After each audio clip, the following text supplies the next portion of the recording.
చాలామంది మిత్రులు అడిగే ఒక విషయము, ఇండియన్ రూపీ డౌన్ఫాల్ ఇది ఏమిటి అంటే 90+ ఉందండి. అంటే ఇది ఎలా పనిచేస్తుంది, మీరు కామన్ మ్యాన్ పాయింట్ ఆఫ్ వ్యూలో ఇది చాలా కాంప్లికేటెడ్గా ఉంటుంది కదా. ఇప్పుడు మీరు ఆయిల్ అంటే పెట్రోల్ 1 లీటర్ వేసుకోవడానికి వెళ్తున్నారు, కానీ మీ యొక్క రూపీ వాల్యూ అనేది ఎక్కువ ఉంది. సో ఆటోమేటిక్గా మీరు కొంటున్నప్పుడు అంటే ఒక ఇరాక్ వద్ద అనండి, లేదా యుఏఈ, సౌదీ అరేబియా వద్ద చమురు కొంటారు కదా, కొంటున్నప్పుడు మీరు పెట్రో డాలర్ వాడతారు. సో ఇప్పుడు డాలర్కి అగెయినెస్ట్గా ఇండియన్ రూపీ అనేది మీకు డౌన్ఫాల్ అయిపోయింది అనుకోండి, పెట్రో డాలర్ ధరలు పెరుగుతాయి కదా. సో ఆటోమేటిక్గా మీకు ఇక్కడ 1 లీటర్ పెట్రోల్ ధర ఎక్కువ అవుతుంది. ఇది కాన్సెప్ట్. సో అలాంటప్పుడు ఆర్బీఐ దీన్ని కంట్రోల్ చేస్తుందండి. మామూలుగా కంట్రోల్ చెయ్యాలి, కానీ ఇప్పుడు నేను మాట్లాడే విషయం చాలామంది వీడియోస్ పెడుతున్నారు, ఇది ఒక హ్యూజ్ డౌన్ఫాల్, దీని వలన భారత్ చాలా నష్టపోతుంది, ధరలంతా పెరిగిపోతాయి ఇలాగా. కాబట్టి మిత్రులు అడుగుతున్నారు ఇదేంటండి అంటే, ఇది నా డేటా కాదండి, మీకు కొన్ని ప్రముఖ పత్రికలను మీరు ఫాలో అయ్యారు అనుకోండి, వాళ్ళు కొన్ని షాకింగ్ నిజాలు చెప్తున్నారు.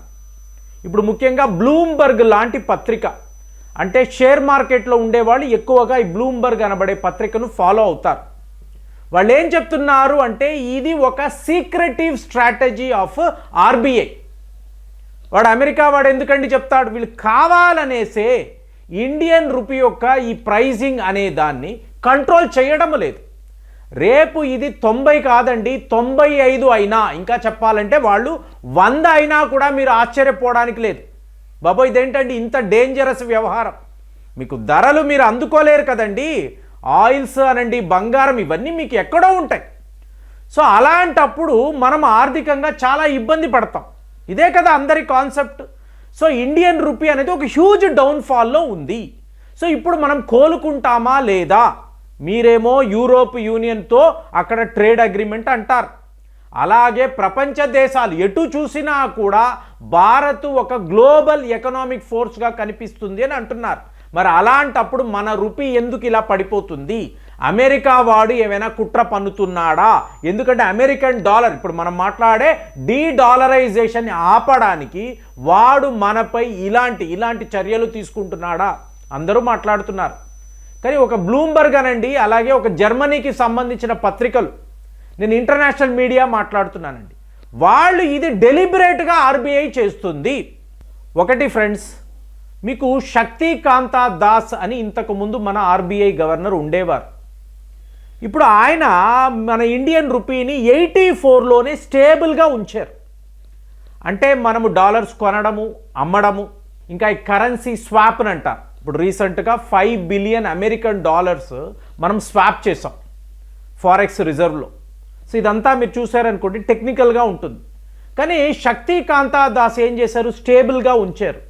ఇప్పుడు ఈ సంజయ్ మల్హోత్రా అని ఈయన వచ్చారు చూసారా, ఈ గవర్నర్, మొన్న అమెరికా యొక్క రాయబారి సర్గే గోర్ ఈయన వెళ్ళి కలిశాడు. ఏంటండి మీరు డీడాలరైజేషన్ చేయాలని అనుకుంటున్నారు, బ్రిక్స్ కరెన్సీ అని మాట్లాడుతున్నారు, ఒక కొత్త రకమైన బ్యాంకింగ్ సిస్టమ్ అంటున్నారు, డిజిటల్ కరెన్సీ అంటున్నారు, ఏంటి ఇది తెలుసుకోవడానికి వెళ్ళాడు, మాట్లాడాడు. కానీ చెప్పడము ఒకటి, మనము చేసేది ఒకటి, ఇది ఒక డబల్ గేమ్ అండి. ఓకే, ఇవాళ మీడియా అంతా మాట్లాడుతుంది కాబట్టి మనము కూడా మాట్లాడుతున్నాం. ఇక్కడ విషయం ఏమిటి అంటే, డొనాల్డ్ ట్రంప్ ఉండగా ఇతని ఆర్థిక వ్యవస్థ ఇప్పుడు మన మీద 50% టారిఫ్ ఉంది కదండి. కారణం ఏమిటి? రష్యన్ ఆయిల్స్ కొనడం వల్లే. చైనా వాడు కొన్నాడు కదా, వాళ్ళ నాటో దేశం టర్కీ వాడు కొంటున్నాడు కదా, యూరోప్ యూనియన్లో ఎన్నో దేశాలు కొంటున్నారు కదా, వాళ్ళ మీద 50% టారిఫ్ ఎందుకు వేయలేదు? ఆలోచించండి, ఎందుకు వేయలేదండి? ఒక్క భారత్ మీదే ఎందుకు వేస్తున్నారు వీళ్ళు? మనమే డీడాలరైజేషన్ని మొదలుపెట్టాం. రష్యా యుద్ధము, రష్యా వాళ్ళు ఇలా డాలర్స్ని వాడలేరు కాబట్టి స్విఫ్ట్ సిస్టమ్ ఉండదు. మరి ఎలాగా? చవక ధరకు మనకు చమురు ఇస్తున్నారు, కొనాలి. సో దాంతో మనం ఒక వాస్ట్రో అకౌంట్ ఓపెన్ చేసి రష్యా లోకల్ కరెన్సీ, భారత్ యొక్క లోకల్ కరెన్సీ, ఇలా మనము వ్యాపారము చేద్దాము అని చెప్పి ఒక కొత్త సిస్టమ్ని, కాబట్టే చెప్తున్నాను సంజయ్ మల్హోత్రా అనబడే ఈ గవర్నర్ భారత చరిత్రలో కొత్త పాలసీస్ని తీసుకువస్తాడండి. ఎలా అంటే లీనింగ్ టు ద ఎయిర్ అని అంటారు, మీకు లీనింగ్ టు ద విండ్. ఇప్పుడు ఒక చెట్టు ఉంది, స్థిరంగా ఉంది, మీకు గాలి ఇటు వీసినప్పుడు అది ఇటు వెళ్తుంది, మళ్ళీ ఇలా వస్తుంది, మళ్ళీ గాలి ఇటు వీస్తే ఇటు, అంటే ఎటు అంటే అటు, గో విత్ ద ఫ్లో అంటాం. ఇప్పుడు ఈయన అదే చేస్తున్నాడు, ఆపడం లేదండి. మామూలుగా మనం స్టేబుల్ చేస్తాం, బాబా ఇదేదో ఎక్కువ పెరిగిపోతుంది, వెంటనే అమెరికన్ డాలర్స్ అమ్మేయడమో లేదంటే స్వాప్ అంటాం చూసారా, ఒక కరెన్సీని అమ్మి ఇంకొక కరెన్సీని కొనడం. గోల్డ్లో కూడా ఇలా చెయ్యగలం. మనం ఇలా 5 బిలియన్ ఫారెన్ రిజర్వ్ స్వాప్ చేసాం, రీసెంట్గా చేసాం. కానీ అసలు సిసలైన విషయం ఏమిటి అంటే, ఇండియన్ ఎక్స్పోర్టర్స్ అన్నప్పుడు వాళ్ళకి చవక ధర అండి. మనము ఏ దేశానికి ఇలాగ సరుకులను పంపించినా కూడా మన రూపీ ఎక్కువ ఉంది కాబట్టి వాళ్లకు చవక ధరకే మన ప్రోడక్ట్స్ దొరుకుతాయి. మరి అలాంటప్పుడు మనం నష్టపోతాము కదా అంటే, మీరు గమనించాల్సిన విషయం, మీరు వెళ్ళండి, రోడ్డు మీదకి వెళ్ళండి, బైకో కారో తీసుకువెళ్ళండి, మీరు పెట్రోల్ వేశారండి లేదా డీజిల్ వేశారండి, సంవత్సరం క్రితం ఈ రేట్ ఎంత ఉంది, ఇవాళ రేట్ ఎంత ఉందో గమనించండి. గమనిస్తే యాజ్ ఇట్ ఈస్గానే ఉంటుంది, పెద్ద మార్పు ఉండదు. మరి మీ రూపీ అనేది ఇంత స్థాయిలో పడిపోతే ఫస్ట్ చమురు మీద కదా దెబ్బ కొడుతుంది. ఎక్కడైనా ఎనర్జీ సెక్టారే కదండి, మరి అలా జరగలేదే, ఎందుకు జరగలేదు?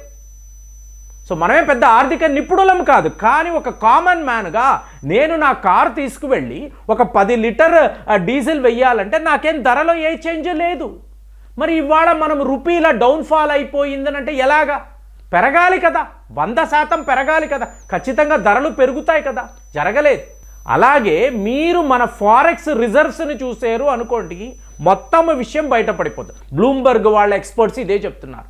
686 బిలియన్ అమెరికన్ డాలర్స్ ఇవాళ కూడా హైయెస్ట్ లెవెల్లో భారత్ తన ఫారెక్స్ రిజర్వ్స్ను కాపాడుకుంది.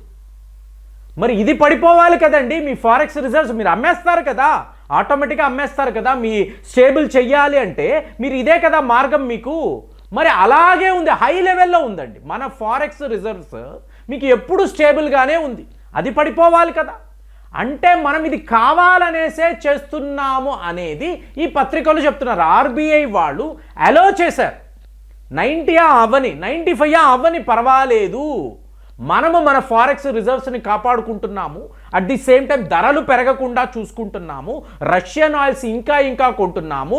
రేపు ఒక అణుబాంబుని అమెరికా వాడి మీద వేస్తే అంటే నీ డాలరే నాకు అక్కర్లేదని మనము అంటే, ప్రపంచ దేశాలంతా తిరగబడితే టోటల్గా డీడాలరైజేషన్ అయిపోయి అందరూ కూడా డిజిటల్ పేమెంట్స్ యూపీఐని మాట్లాడడం మొదలు పెట్టారు అనుకోండి, బ్రిక్స్ కరెన్సీని తీసుకువచ్చారు అనుకోండి, లోకల్ కరెన్సీ అండి, rupee rouble trade, rupee yuan trade, రూపీల్ రియల్ ట్రేడ్ ఎలా ఉంటుంది?